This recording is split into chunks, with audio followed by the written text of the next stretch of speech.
ఆ పాత్రికేయ మిత్రులు చెప్పిన దాన్ని బట్టి ఎస్పీ గారు వచ్చి రాగానే సంఘటన చూశారు. అక్కడ ఉన్నటువంటి ఎస్ఐలతో సిఐలతో అందరితో మాట్లాడారు. మాట్లాడిన తర్వాత మాత్రమే వెళ్తూ వెళ్తూ మీడియాకి ఈ మాటలు చెప్పి వెళ్ళారు అని చెప్పారు. అంటే ఏంటి? ఆ గ్రామంలో ఉన్నటువంటి రెండు తెలుగుదేశం వర్గాల మధ్య ఉన్నటువంటి ఆధిపత్య పోరులో ఈ హత్యలు జరిగినాయి. ఇద్దరు కూడా తెలుగుదేశం వారే అని చెప్పారు. కానీ చూడండి, అంటే తెలుగుదేశం పార్టీ, ఈ దిక్కుమాలిన కూటమి ప్రభుత్వం ఎంత దుర్మార్గంగా ఏలుబడి సాగిస్తుందంటే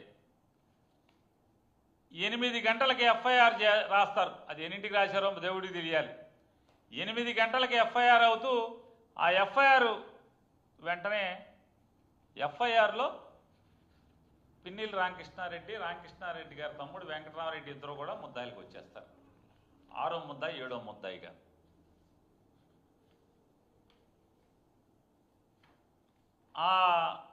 ఎవరైతే